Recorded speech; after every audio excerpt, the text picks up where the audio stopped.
Enjoy a seat at the table and good company, where great conversations and meaningful discussions happen. Really seeing is reshuffling. Welcome to And Good Company. I'm Sarah Beetleholtz. We all know a great dinner party isn't really about the food. It's about the people seated around the table engaging in lively discussions. And Good Company gives you a seat at the table to enjoy smart and interesting conversations as they happen. I am pleased to be in the company of Senior Pastor of Trinity English Lutheran Church, Gary Erdos. Welcome. Thank you. It's good to be with you, Sarah. Great. Thanks. So, first of all, you are the fifth pastor in the church's history. Or at least the fifth pastor who... Senior pastor, yes, that is correct, yeah. And so that gives it a good sort of consistency and longevity. And but I want to start this conversation in looking at Fort Wayne is thought of as the city of churches.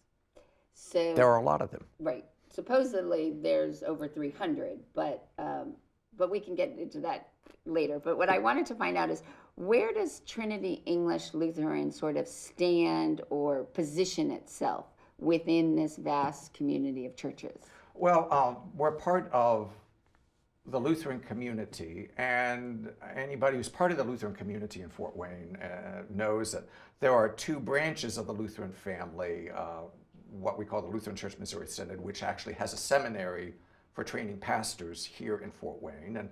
And that part of the Lutheran family is probably the largest. Trinity is part of what is known as the ELCA, or Evangelical Lutheran Church in America. And that has perhaps a smaller representation in Fort Wayne, but yet part of that Lutheran community. So, and with some of the German immigration that happened in Fort Wayne and Lutheranism being part of that tradition for at least some of those immigrants, it seems like it occupies a spot, in the conversation. And is it, you hear about those mega churches, those very big, like those evangelical churches. Is Trinity part of that kind of evangelical, or is it a different? It's a different. I mean, that word. Our part of Lutheranism was formed by a series of mergers over a long period of time, and back in 1985, 86, 87, 88, as they were working towards this merger, the decision was made to use that word evangelical, and a lot of people had debated its usefulness, because in the American context, that word means something dramatically different than, say, in Germany, where the evangelical church is the Protestant church. In Germany, that word has a different meaning and context than it does in the United States. So it does cause that kind of evangelical. Does that mean like the people I see on TV? Right. Right. Yeah. So that's not quite the way we use the word.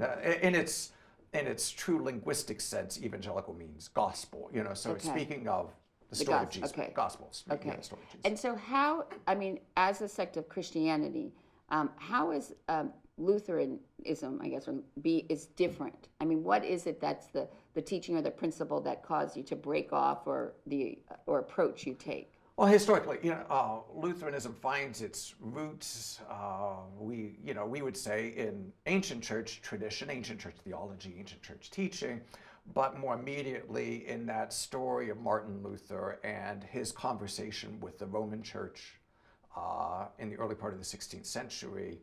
And how do we answer that question? How do I know I'm saved? I mean, that was, if you may, kind of the existential question that Luther was asking. How do I know that I'm saved? How do I know that God loves me, likes me, accepts me? And he came to a different conclusion than the Roman Church in his particular day. Yeah. And so do most people who are Lutheran, is it that because this was the faith that they were grown up in, or is it that when people sort of, what I like to go, religious shopping, and they sort of want to find what fits more with them? How is it that people come to, being Lutheran? I think probably for us, it's just about like everybody. You were born into this, you grew up in it, it's familiar to you. Probably a large number of us, that's how we got there. That's how I got there. my family even has a funny story about it. My father was born on the boat on the way to the United States. From Germany? From Hungary. Okay. And the best that we could tell, his family was undoubtedly Roman Catholic. And when they landed and got to the community in which they settled, the Lutheran church happened to be German speaking, and they spoke German from where they were from. And so they were able to go and form community. They were also aware of, this was the early part of the 20th century, that there was some persecution might be a harsh word for it, of Roman Catholics in the United States. Catholics were looked down upon. So they figured out they didn't want to be Catholic. And so they chose this tradition because it spoke a language that they were able to still colloquially speak. You know, that's how we ended up being Lutheran. I grew up in the tradition. I suspect a lot of people do. Then there is that general, as you suggest. You know, I like what they do. Right. You know, I like the sermon, or I like the building, or I Right. like the choir. You know, Right. you know, those kinds of choices that we make. And then, but you had your degree is in economics and finance with a minor in philosophy. So I thought maybe that was what led you to a more of a spiritual path. But how did you know that did you feel you had a calling, or was this, I mean, how did you get to be where you are in terms of your own personal journey? You know, I like to say, well, I haven't really quite decided yet. Okay. So ask me tomorrow and the answer might be different. But when I was in college, I had the opportunity to work in Washington, D.C. I worked for FDIC. And FDIC is Federal Deposit Insurance okay. Company. Okay, I just wanted to make sure that wasn't like because it's the FDFL. FSL for the Savings Loan Association, which is an association. No, but there's a religious organization that also has some. Okay, so you're talking about they're talking about banking. You're right, the Federal Bank Savings. Okay. Yeah, Federal Bank Savings essentially. And while I was there, there was this guy who said, "You're Lutheran, right?" However, he found that out, and this was probably 1983, somewhere in 1983. And he said, here's this book that I've been reading. You might be interested in it. It was Dietrich Bonhoeffer's Cost of Discipleship. And Bonhoeffer was a famous Lutheran pastor in Germany during the war, pre-war, during the war, and died during the war in his opposition to the Nazi Party. And so he wrote this book, and it was published in 1937, about what did he think it meant to be a disciple of Jesus. You know, and it was kind of one of those books that, like, nobody ever told me this. Right. You know, I've grown up in this. Nobody ever told me this. And what was it that you were told in the book that you said? Well, you know, the book is this classic Christian piece of Christian spirituality, in which the actual German title of the book is Nachfolge, which means following. And so his question is, what does it mean to follow Jesus? Okay. And it's an extended study of Jesus' Sermon on the Mount. Okay. And Bonhoeffer is talking, and he's talking about this in a time when he is sensing this change in Germany. That it's the rise of the Nazis, late 1930s. Right. And he's sensing what's happening in Germany.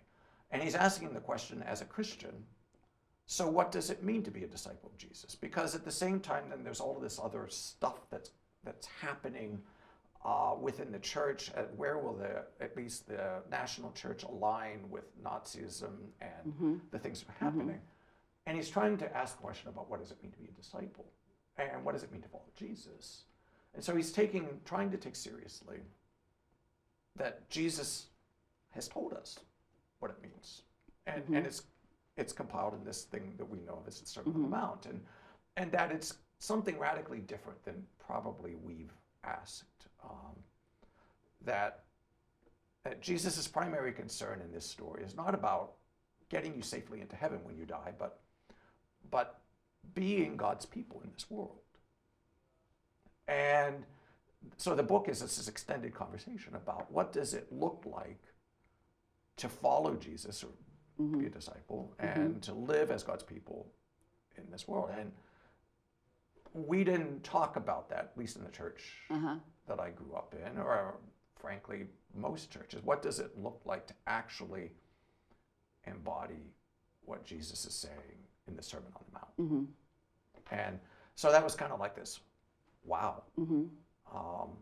I got back to college that fall, and in a class that we were in, we read this book called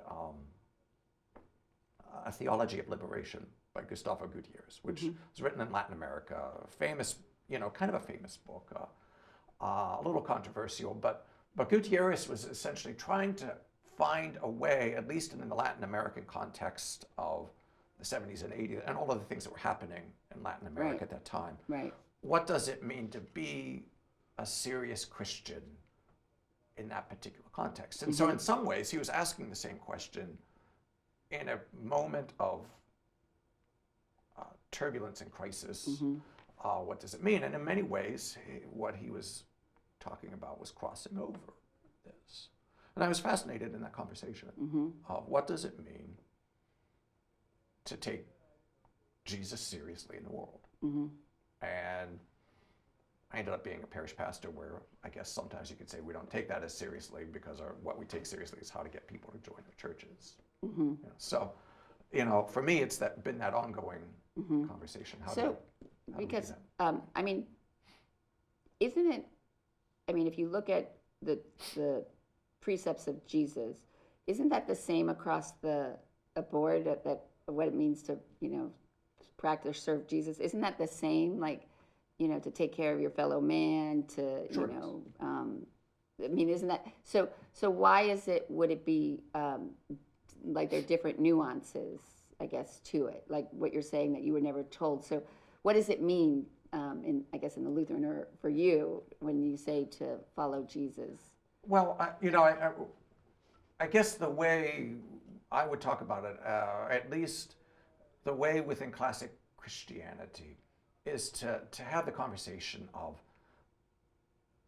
we believe, we think, we understand that Jesus comes, and one of the things he's doing is to display to us what it means to be a full human being. Right. So what in our conversation, what do we think God's intentions for how a human life is supposed to look? Well, we look at his life. That's the first step, and then what you do with that idea of Trinity and divinity, and there are theological conversations within that and what that means. But at its essential core, we see that's part of, at least in classic Christianity statement, that here he is as a human. He really was a human, and this is part of God's understanding of what does a human life look like. So does that mean that you, because so much of Christianity is what you're sort of what you do now is to get you into heaven or for the afterlife, right? I mean, that's part of how sometimes some branches and some parts of Christianity we've talked about that. Right. Yeah. So, but is it more now, like for what you're saying, is it more like Judaism, which is all about what you do now? It's all about the here and now. It's for the next generation. It's serving the world. It's making a difference. Is that more so that I don't mean to say that the reward isn't heaven. It's the reward is what you sort of you reap what you sow kind of thing. Is that more the sort of approach to it? Or, again, there's a lot of conversation that happens around that, and there's a lot of debate as to, dare we say, who's right. Right. And that happens within Judaism too, right? Yeah, sure. But that the conversation is then, for some of us, and this is a little bit of what Bonhoeffer was driving at, and maybe even Gutierrez is driving at, is that Jesus is not immediately about getting me safely into heaven when I die, but that God's world, and the code word we use for that, at least in the church, is heaven. Okay. God's world or heaven in the life and work of Jesus is being brought into this world. That divide between heaven and earth, and however, and that's a hard conversation in a scientific age. That divide between the supernatural and the here and now is being erased. And so how we live, what we do is a reflection of how we understand God becoming part of this world. That it's not a part of what Bonhoeffer is talking about. It's not this thing that you jump over. You get safely to your death, and then you jump over it, and then you get to go to heaven. But that at least in Jesus, this story is becoming more of a continuum as opposed to okay, you lead a good life and then you get to go to heaven when you die. But all of this is kind of happening in both now and then, because part of the conversation that Jesus has in the Gospels is that, the language Jesus uses, or as we've translated it, the kingdom of God is among you. And that's kind of code language for heaven. Right? So it's among you. So when we experience, and I think this might be close to some ways that the Jewish community would say, when we feed people, when we work for healing, when we house people, those are God's purpose. Right. That because we think in heaven everybody will have enough to eat. Right? Everybody will have a place to sleep. Everybody will have clothes to wear. Right. Everybody will have a relationship, right? That's meaningful, that's healthy, that's life-giving. Right. And so what I think at least some of us are thinking is that Jesus means that's being pulled out of the hereafter into the now. And so when we feed hungry people, it's an expression of what we actually believe God's purposes are for all humanity, both in some future time, right, and in the right now, and that it's supposed to, and I think this is the thing that we miss a lot, and it's supposed to bring us joy to do that. Right. And I think that's close to some things, at least part of Jewish spirituality and more understanding sense. Yeah, I mean. I mean, but you brought up an interesting point that you said that in terms of the scientific elements of, sort of heaven creation and whatnot, and the sort of relevancy of Lutheran doctrine today. Is it more fluid?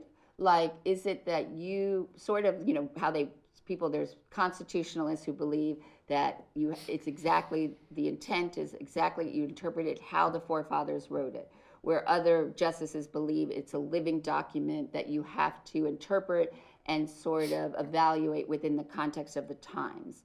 Do you see that that's more what sort of you're open to doing, is sort of looking at the teachings or the precepts and sort of then recognizing how to adapt, or how things change, or the idea of what a family is, or marriage, or or the fact. Well, clearly, I think so.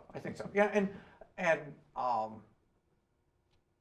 every faith tradition can have its share of strict constructionists and open to whatever, and we're all trying to find our place somewhere in the midst of that. I have 2 shelves in my office of books of English translations of what are called Luther's works.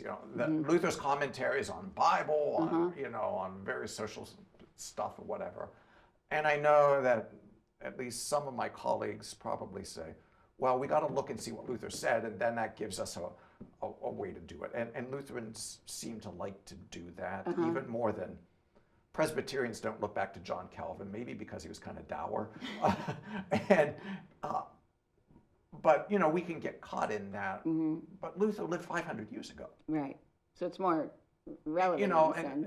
And there's this statement that kind of can roll around in some Christian communities. Jesus is the answer. Right. And as a Christian, I'd say I agree with that. But what perhaps is more interesting is, what is the question? And one of the challenges always that we have with any sort of stature of a founding person or a founding document is that the question for Martin Luther, or the question for the founders of the United States, is perhaps a little different than the question that we have right now. Mm-hmm. So how do we take some of these things Right. without just saying, well, I'm going to pick and choose, because we all do that, right? But to ask that question, but what is our question now? It seems like Martin Luther's abiding question is, how do I know I'll get safely into heaven when I die? Mm-hmm. And that's an important question for sure. Why is it such an important question? Well, because we think we're not only just physical beings, Mm-hmm. but at least within traditional Christian theology, we think we're also spiritual, and that to some degree or another. And so that sense of a hereafter. But there's two parts I have to this. One is, shouldn't you just be doing the right thing and treating your fellow man and taking care of them and ensuring, because it's the right thing to do, not because you're going to be rewarded for that behavior by getting into heaven. Absolutely. I mean, so isn't that sort of like, you're only doing this because you're concerned about your soul? I mean, is that a good way to look at things, or is that a better way than saying, well, at least they're doing the right thing? Like, right. I would offer that question is a more contemporary question than it was 500 years ago. Yes. Okay. And so we might have come to the point where we understand it that way. And I think we probably share that. Right. But 500 years ago, that wasn't the question. Okay. And then Luther or Calvin wouldn't have used the word existential anxiety. It was, right. Well, how do I know I'm because there was just a different sense of concern about that. We don't live in that era as deeply, so our question has shifted. Right. So is your role as the senior pastor of a congregation to get them to ask the questions, or are you the one who helps to provide the answers? Yes. Or is it both? Yes. Right. Okay. Isn't it? I mean, like any. I mean, I just wonder, because I also, I have questions about the idea of why so much about Jesus and following Jesus is so much about love. Like you do things for the love of Jesus and you want to be loved. And again, I'm going back to, why don't you just do it because it's the right thing to do? And it's not about necessarily receiving or getting love. And I never understood why that was such a important element. I guess that's probably about, how do we understand God, how do we understand ourselves, and how do we understand the world. Part of what we're saying is that the creation is an expression of God's love. Okay.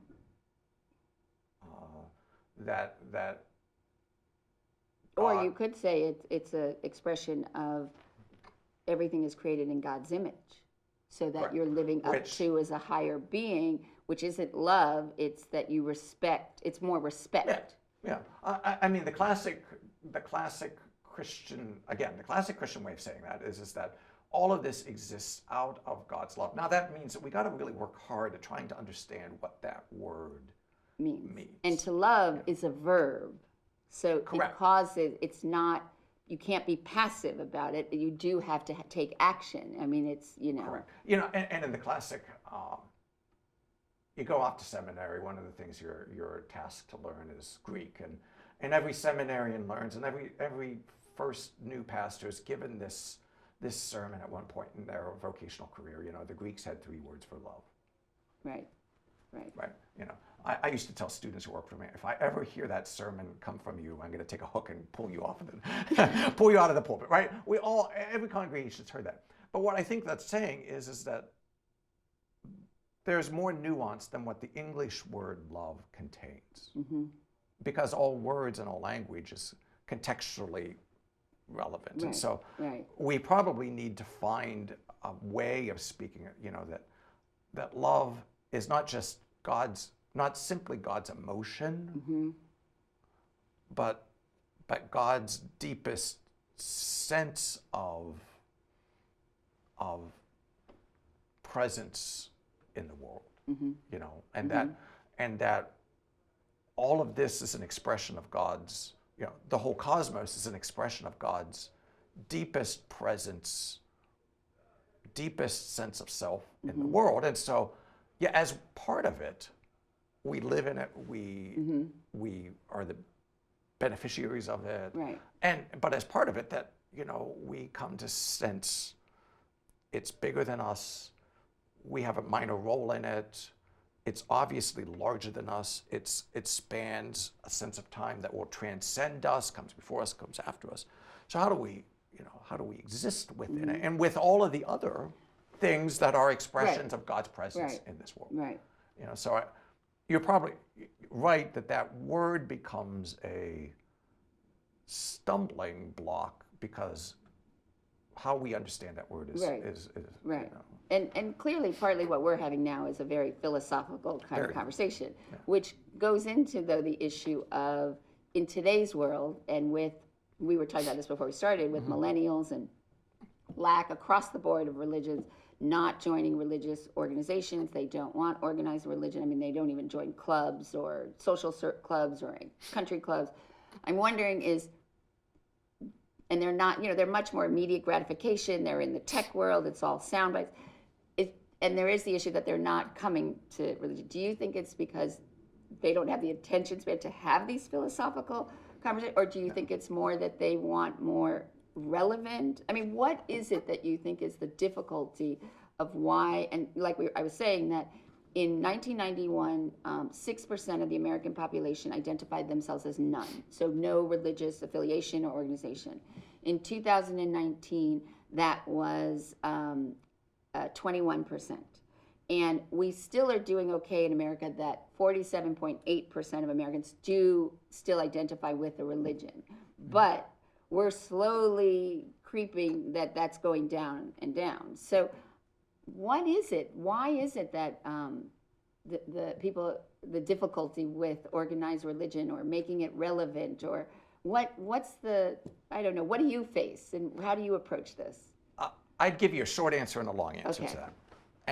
And the short answer for me, I think, is that thing I said earlier. We would say Jesus is the answer, or whatever your religious tradition is. There is some figure that you would say, this is the answer. Right. But maybe the thing that we've missed is then, but what's the question? Right. So what are the questions we should be asking today? There's a book that just came out by a guy named Ryan Berge, and the title of the book is The Nuns. And he doesn't mean about cloistered ladies. No, he means the nuns that have no affiliation to religion, right? And he articulates three things, but I'll give you a little example of what we mean. I was ordained in 1989. I began vocational ministry, graduated from seminary, began vocational ministry in 1989. And already we were seeing these shifts happening, right? And everybody's asking, 1989, everybody's asking questions. But the thing that I remember most clearly is that was the beginning, or just at the front end, of Sunday soccer. I don't know. You might not be old enough to remember 1989. No, I graduated college in 1989. Yeah, so I mean, right, or soccer traveling teams or sport teams. That was just kind of like the beginning of or Sunday baseball or something. Not, and I'm not talking about going to a major league, but youth Sunday soccer, that there would be practice on. And soccer. That was also really the culmination of except for in Fort Wayne, the no longer blue laws on Sundays. Yeah, you could those kinds of things. Those kinds of things. We're kind of all coalescing in most places across the country at the same time. And all of us, and myself included, all of us just said how terrible, how horrible, how awful that is, right? They shouldn't allow this kind of stuff. And we'd say to people, you shouldn't take your, and we usually did it, at least metaphorically, shaking a finger at everybody. Right. You're ruining your child, or you're not honoring the Sabbath. All of those kinds of, that was our approach to it. Right. But we never noticed that no matter what we said about it, everybody kept taking their kid to Sunday soccer. And to my embarrassment, I never asked the question until much later, why is Sunday soccer more compelling than Sunday church. Okay. Right? That's because we would say Jesus is the answer, but we didn't know what the question was, right? Okay. You know, why would, and we've all faced into that. Well, right? you're also sort of, you're not, I mean, I just feel, I don't know if I'm right or wrong, but I've always felt with Christianity, you're not supposed to question. Like, you're supposed to accept that this is, you know, what Jesus told us, this is what we're supposed to do. I mean, Judaism is all about questioning. I mean, you know, that's the whole thing. You know, we're not supposed to agree about anything. Right. I think that, and you do sort of feel like you're going to be shamed or guilted or something. Because we did that. Right, and someone's going to say, shake their finger at you. Well, so when you ask this question, right, what did you find out? Well, basically, Sunday soccer is more interesting than what I do on Sunday. Mm-hmm. Or maybe you need to have More services compelling. before Sunday soccer. Well, yeah, I mean, that never dawned on us, right? But I think the deeper sense was that we believed, and maybe in many ways still believe, that we were the purveyors of eternal life.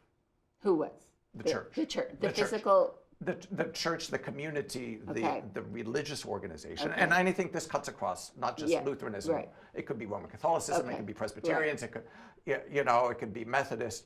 We all still were working out of that assumption that the reformers were working out of, that, you know, my deepest question is what happens to me after I die?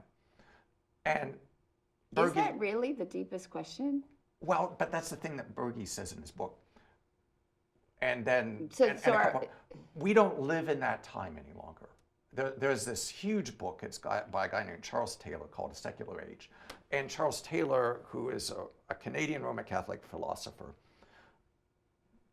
builds out this huge book on saying, we don't live in a mystical age any longer. We don't live in a time where people's first concern is about what happens to me after I die. Right. So you're correct. Right. And in that sense, so what you're asking then, you know, and it's taken me a long time to get around to this, right? So you're asking the same question out loud that a lot of my people, a lot of our community is subtly or not even knowingly asking. Or afraid to ask. Yeah, because they think that's what everything is built upon in the faith. Everything in my organization, at least the way it's constructed, is about getting you safely into heaven when you die. Right. And that's crass and that's harsh and that doesn't. Right. And I sort of feel like, why am I worrying about what's going to happen after I die when I should be worrying about how am I living? You know? and at least 21% of Right, the exactly. people in this country, right? Right. And because we're not paying attention to that, because we're not paying attention to that question. Okay.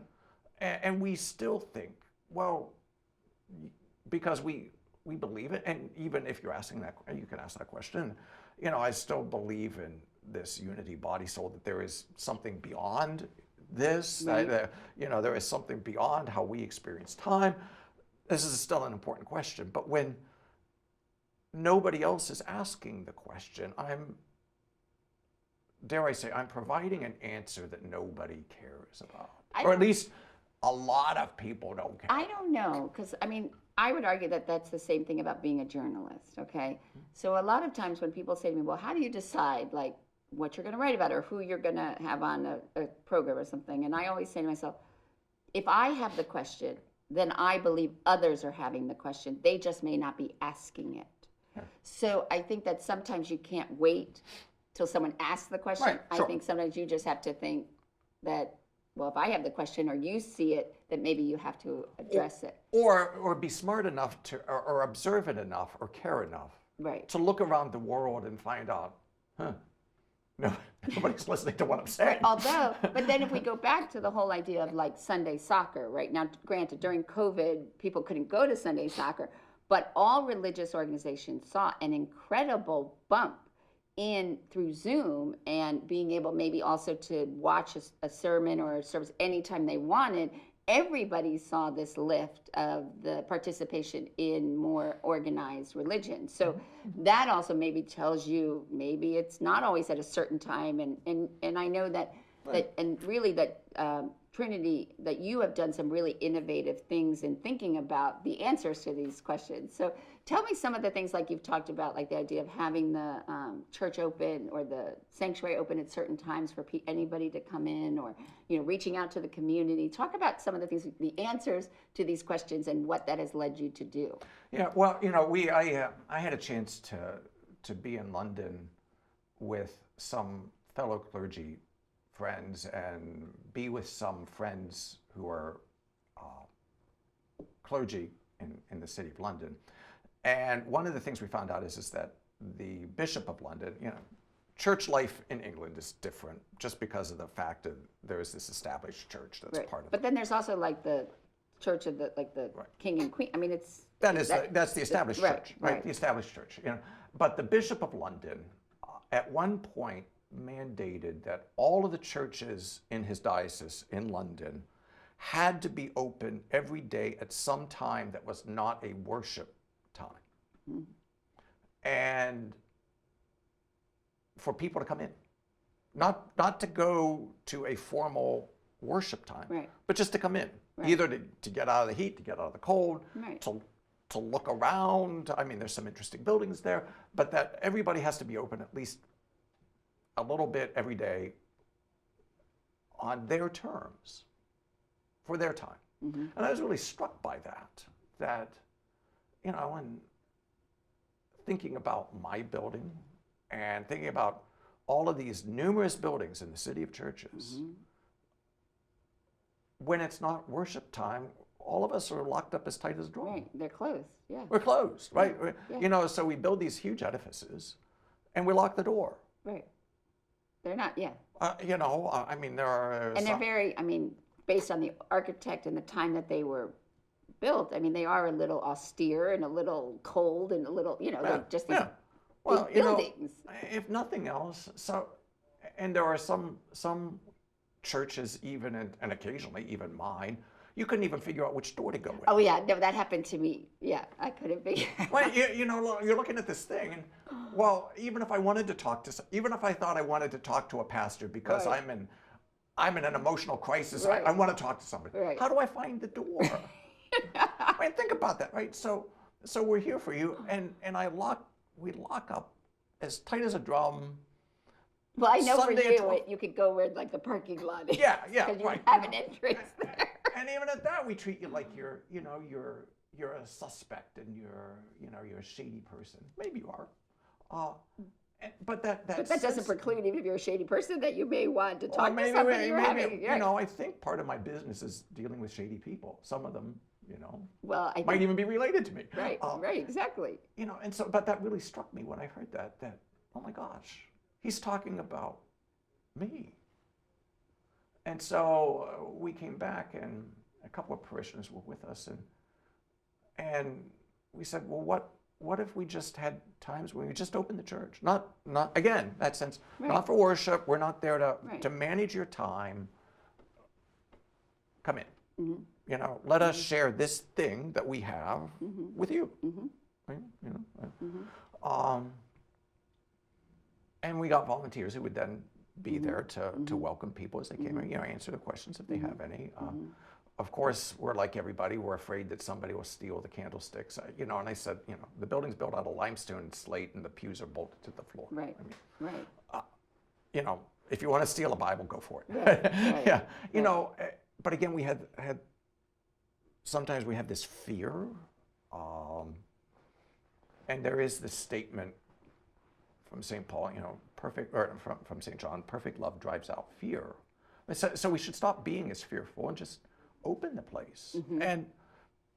And while we don't have as many people wander through the building as we might like, wandering, and we want it to be a safe place for the people who work there, for all that kind of stuff. But just that notion of putting a sign out, opening the door and putting a sign out, this way in, you're welcome, at least in these times, which aren't on our schedule, our worship schedule, but on your worship schedule. Right. And then do you Doesn't have make like a spiritual leader or a pastor or somebody who's available at those times? Like, Not directly. No. I mean, usually one of us is in the building, and if somebody came by and wanted to talk to a pastor, most of the time somebody is there and would come and speak. But what about using music? I mean, you have, I mean, like I told you, I live next door to your assistant musical director, and music is very, very important and very much within what Trinity is known for. What about using music as a, like even like sometimes I would think, well, what if I wanted to come and, come to a sort of to listen to the music? Like, I don't know, I don't necessarily know if I would feel like if that's okay. Like, I don't know if I have to be a member. There's those kinds of nuances, but I just think music is always, food and music are always good gathering. And I know that before COVID, you had the farmer's market as well. Correct. So, but what about that, or reach out to the community that way in terms of... yeah, and we do, musical programs that then are open to anybody who comes along, who anybody who is interested in that as well. But I think the larger question then is how do we open ourselves in a larger way to the community on its terms as opposed to mine? And that's one of the things I saw from some of my friends in London, that asking the question, we ask the question and we already have answered it in our heads.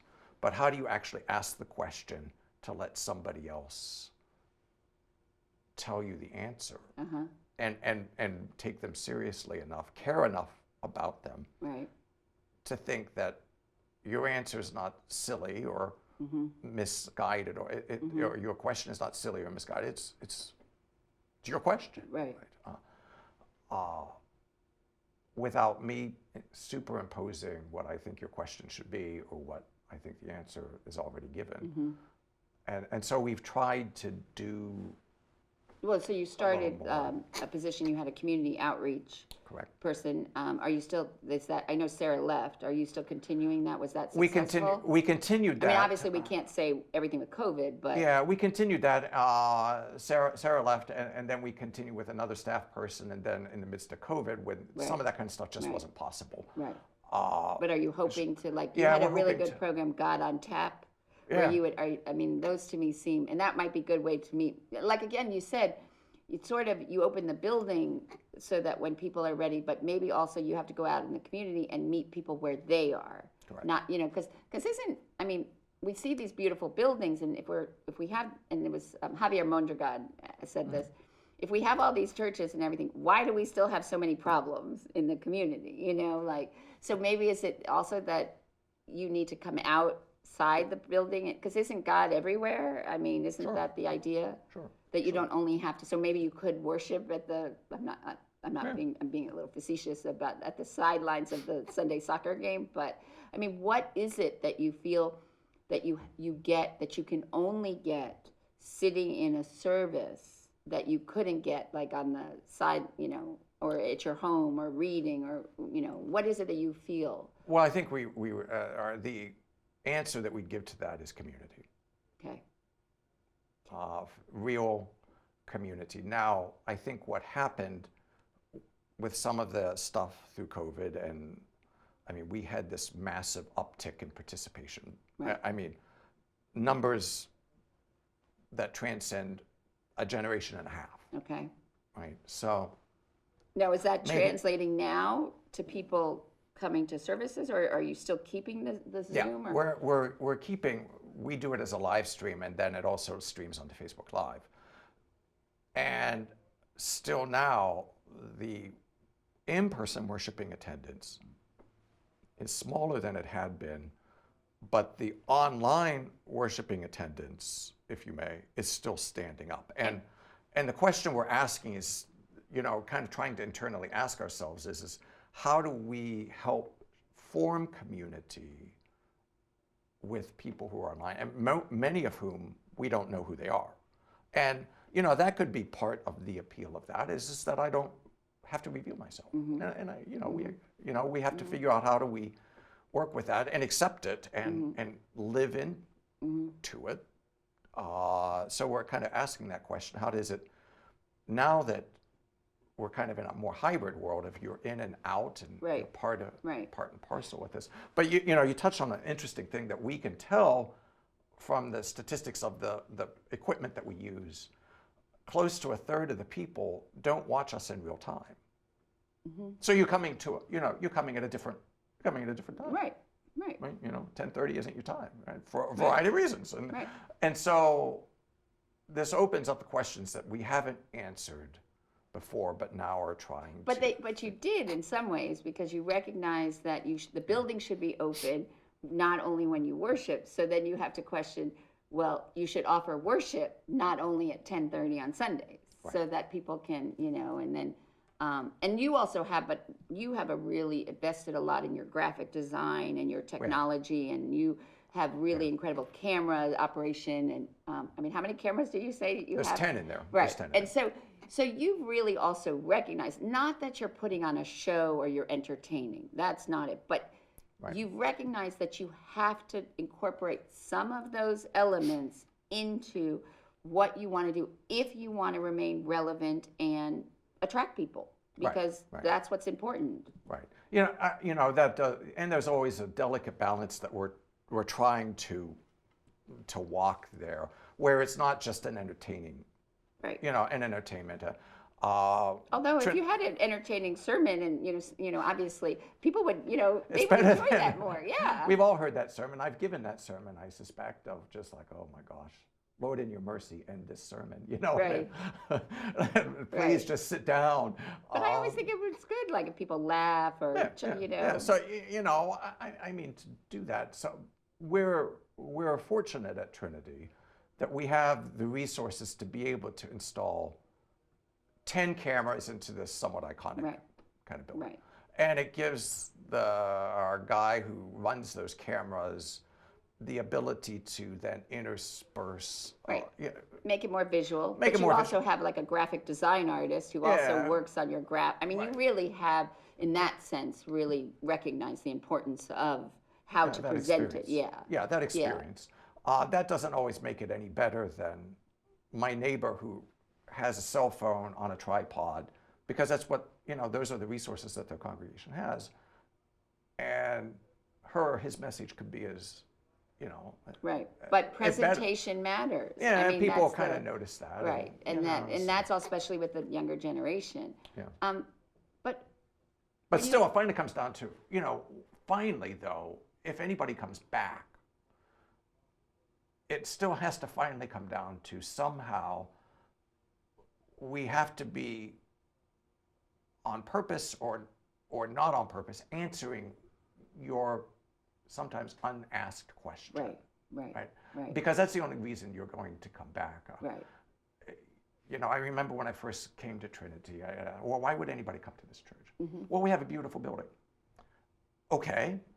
So I've come in, I've looked at it, and I go home. It's like a museum. Then it's a museum. Right. Why would you come back to the museum again next week? So you haven't, Right.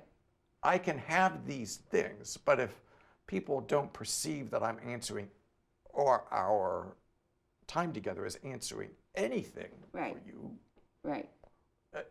you'll come a couple of times. You might come out of nostalgia on Christmas, and, or maybe on Easter, but how do we get at that? And then obviously for me, trying to understand what it is that you're trying to ask so that I could speak in a clearer way to that particular thing. And so how do you do that? Like when you're up against, I believe that what they say is that millennials and people are very spiritual and they have faith, but they just don't want the organized religion. But then you also have nowadays, the issue also is how do you have diversity and reflect that? Because if it's something you've grown up with, or, how do you reflect the bigger world, or people who are in interfaith or interracial relationships or marriages, how do they feel? And then also now you have another whole issue, which I think has been difficult in religious organizations, is mental health issues. So how do you look at all these and address them in today's world? I just feel so much of what you do now is so much beyond just the worrying about, I don't mean this, but the saving of souls to go, it's so much more than that. So how do you look at all of these issues and then sort of say, these are the questions we need to answer, or what are you doing to help like with these issues? Well, I think we go back to, I mean, for me, I go back to 1983 and reading Dietrich Bonhoeffer, Cost of Discipleship.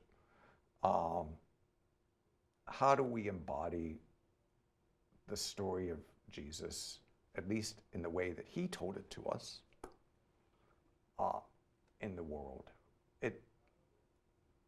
That book that I referenced, Ryan Berge's The Nuns, he talks about three particular things. Okay.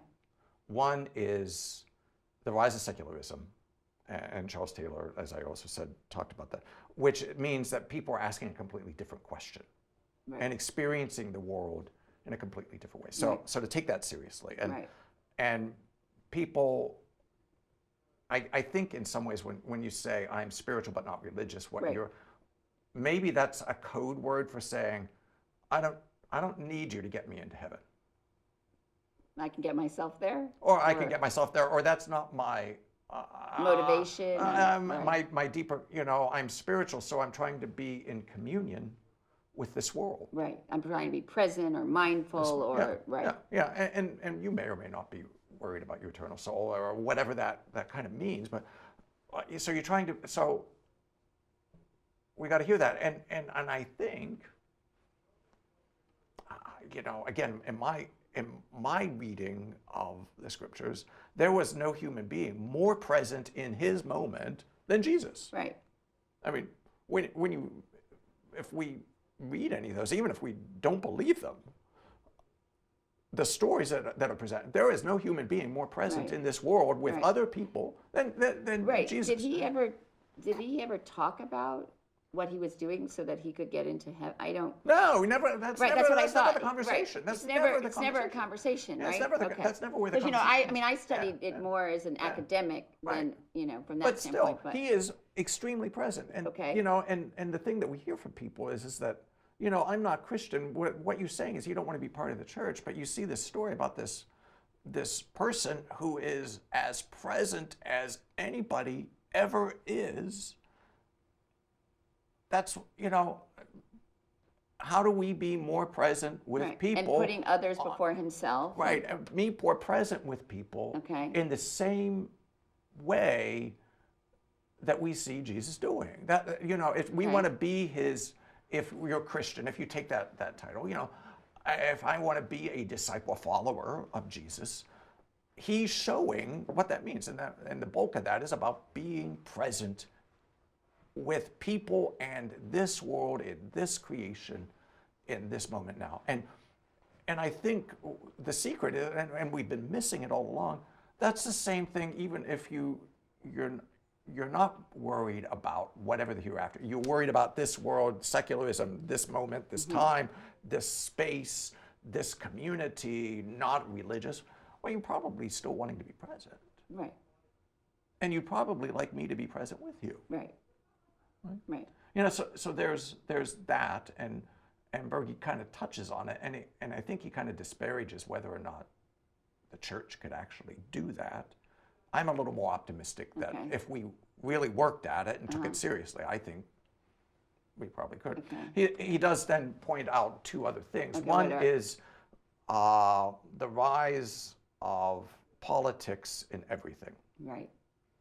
And we all know that's a long conversation, but everybody has kind of gotten sucked into this conversation, and it's tainted.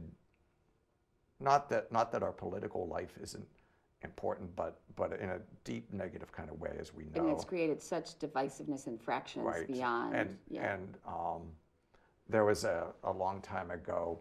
There was a book that came out that talked about God. Jesus is neither a Democrat nor a Republican, but we forget that, right? We always are trying to affiliate God with our, our purposes. So, but that has taken such an ugly turn, especially in the last 10 years. And people rightly kind of look at that and like, well. And the third? And the third is that we're just not that interesting. Meaning each other, or you mean the church and Church. the church? The church. I have. Well, that goes back to the idea of being a little entertaining and a little, Some of my staff hate it when I say this, but I have this friend in London, Lucy Winkett, and she's the rector of a famous church in London. And she said one time, most church fun isn't very fun. And there's kind of like the soccer thing, right? There's nothing that compelling about church as it is. It might. Starbucks and the New York Times can be more compelling on a Sunday morning. For a lot of people, it is. And you know what? I understand that. So, in an age of constant entertainment, how to navigate that, and maybe that's some of what we were seeing with the stuff in the COVID world of, I can come later, I can come on my time and my convenience, and oh, by the way, if it's recorded, I can fast forward to the part that I want, and when I'm done, I can end. Right, and I can get up and Right, the average viewing time on the recorded stuff is somewhere around 13 minutes, which they say is kind of long. That's very long because normally it's about an 8 to 9. Yeah. So you're getting them, you're keeping them. Right. So we're kind of, I'm able to do the thing, but if you come to Sunday morning worship, I mean, you're stuck there till we're done. Well, you're not, but you kind of are. You kind of are, right? And you accept that. The pew makes noise and the floor. Everybody's going to see you stand up. They're going to see you walk out. Right. Unless you're some of our Roman Catholic siblings where they come late and leave early. We joke about that all the time. But I can come on my terms. I can stay for the amount that I need, and then I can be done. And I think that ties into the things sometimes in our business, because we're invested in doing it. We think because we're invested in it, you should be invested in it. And we don't always like it when people basically say, not so much. Right. We do this, what I find fascinating is we also do this thing, it's called Trinity in 20. So we record the sermon prayers and we put it up on YouTube on Sunday morning, and how many people actually just watch that? It's like boom. Right. Well, because they could be working out, they could be doing 20 minutes. Right. I mean, and we disparage that, or at least I've disparaged, other people disparage. Well, that's not really church. Well, but it's speaking to something that, we've come with presuppositions of what's important, and if I've invested my life in it, obviously I think I want you to invest your life in it. Right. But it becomes asking those questions, and all of us have done a poor job in taking seriously what people have been saying to us, either with their words, with their actions, or their lives. Right. One of the things is that people leave my church, they leave any church, and sometimes they're angry. They're angry at what we say, they're angry at the pastor, they're angry at the worship, they don't like the music style, they don't like this. But there's a lot of good data that's pointing to most of the people who have left us, they're not mad, they're not angry. It's just we're not doing anything that they value. The things that, to go back to my friend's phrase, most church fun isn't very fun. Most church it's not engaging. It's easy to, it's easier to go to soccer. And instead of disparaging that, you have to figure out. We should listen. You should listen, and also ask, and maybe ask different and deeper questions. Yeah, we should listen. I sit down at the park on Thursdays. This is one of the things we've done. And I don't have an advertisement for the church. I'll wear a cleric, so I don't want people figuring out, oh my gosh, this guy's clergy, and it's a bait and switch. So if you sit down on my the chair, it's you talk, I listen, and it's been this great thing. I enjoy it not only because I get to sit outside on a Thursday afternoon, and I kind of like doing that, but the people who walk by who you don't know, who will take an effort. They'll tell you all sorts of things. It's an opportunity. It's the truth is, if you just ask the questions and listen. Yeah. But people, that's what people want. I mean, and it is just being able to ask questions, and not thinking that you have the answers. Yeah. And so, speaking of questions, Yeah. at the end of each And Good Company show, I ask each guest the same 12 questions that were popularized by the French novelist Marcel Proust from a Victorian parlor game. What is your favorite word? Yes. What is your least favorite word? Maybe. Which one do I use more, though? What turns you on creatively, spiritually, or emotionally? Being with the people that I work with. What turns you off creatively, spiritually, or emotionally? Listening to conversations about church. What sound or noise do you love? Sound or noise do I love? My wife's voice, my grandson's voice, hearing my children on Zoom. What sound or noise do you hate? Really bad violin playing. What profession other than your own would you like to attempt? I wanted to go into banking. I wanted to work for the Federal Reserve. There, how's that? Okay. What profession would you not like to do? Some days mine. Just sitting at home, doing nothing. What do you consider your greatest achievement?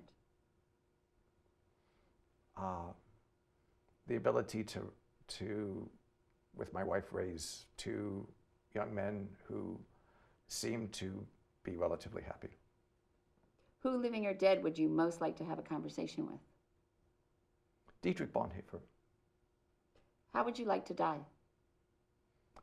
Peacefully in my bed. Okay. And usually it's paraphrased, if heaven exists. But for you, I'm going to say, heaven exists. So what would you like to hear God say when you arrive at the pearly gates? You got a lot of it right. Well, I think you've got a lot of it right here. Thanks. And I would love to have you come back, because I think having these conversations and asking questions is exactly why I'm doing this. Because I think that we need to get more, and I think getting you to really look at it differently, and for people to see that you are thinking about it and asking questions really makes it more relevant and relatable. Yeah, so I appreciate it. Thanks. Well, it's good to be with you. Well, thank you. Thanks. And you can learn more about And Good Company and all the other great conversations we have had at andgoodcompany.info.